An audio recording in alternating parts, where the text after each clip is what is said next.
Elon, what's influenced your views on Bitcoin?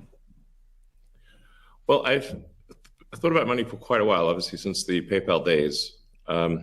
The And then the companies that preceded that, X.com, which I created, and Confinity, which Peter Thiel, Max Levchin, Luke Howry, and others created. When we combined the companies and made PayPal. So I've been thinking about money for a long time.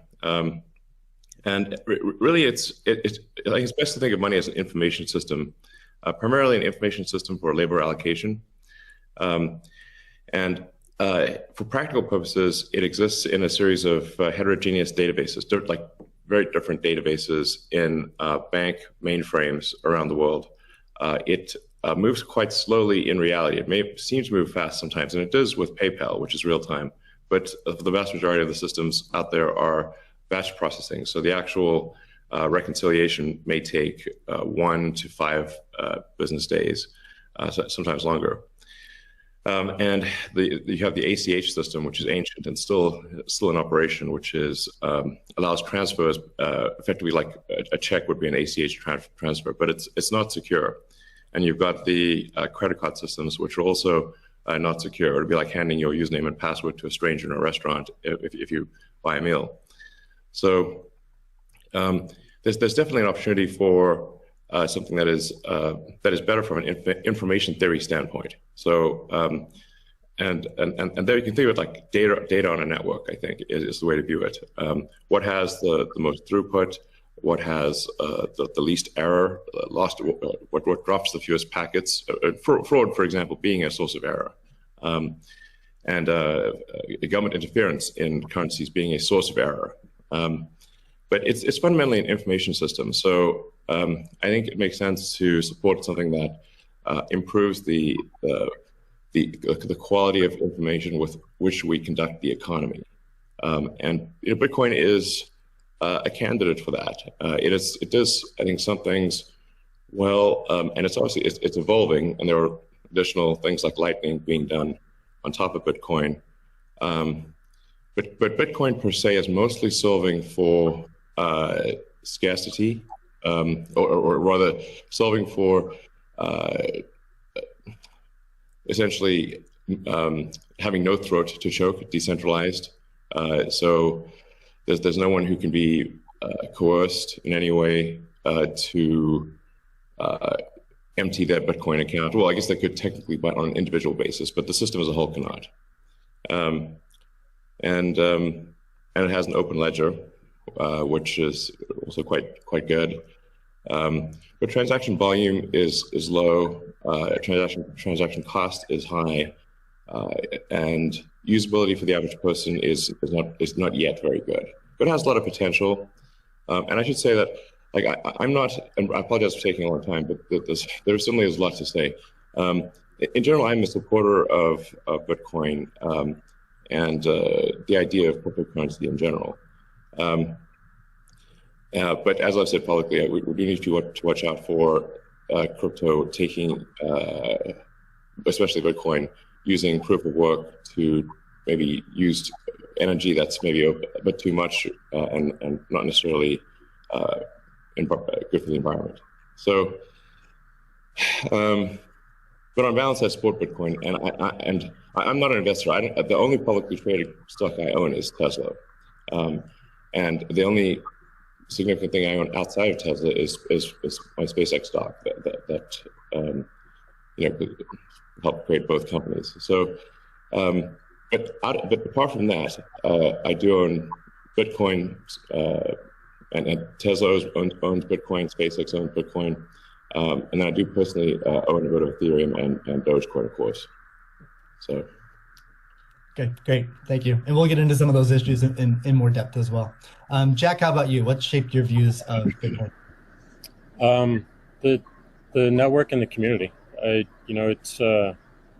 It's deeply principled. It's weird as hell. It's always evolving, and it just reminded me of the internet when I was a kid. And I encountered alt cypherpunks when I was fairly young, and this was a topic of discussion for years. I didn't touch it until 2008 when we started Square. Elon and teams at X and PayPal inspired a lot of what we were trying to do, trying to bring in more to a physical world. But we encountered this crazy predatory system that was slow, that was obtuse. And I think, one of the things that we tried to do, which X and PayPal also tried to do, is build an abstraction layer around this complication and around this predatory nature that the financial industry can tend to be, and make it work for people. But when I saw Bitcoin in 2009, you see a chance to replace the whole foundation.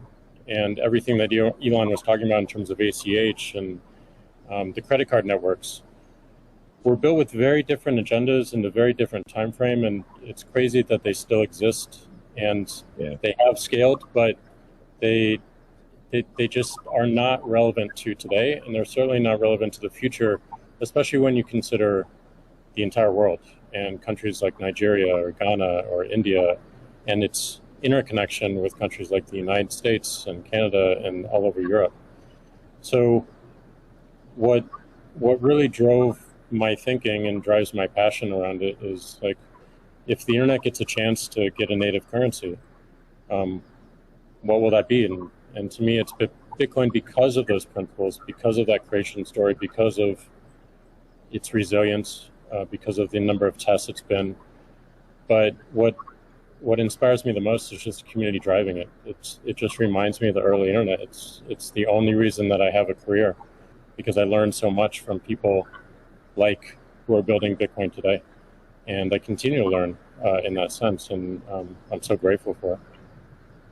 So that's a good segue into the next question I'd like to ask you, Jack, is you said before that Bitcoin changes everything. Can you speak more to that?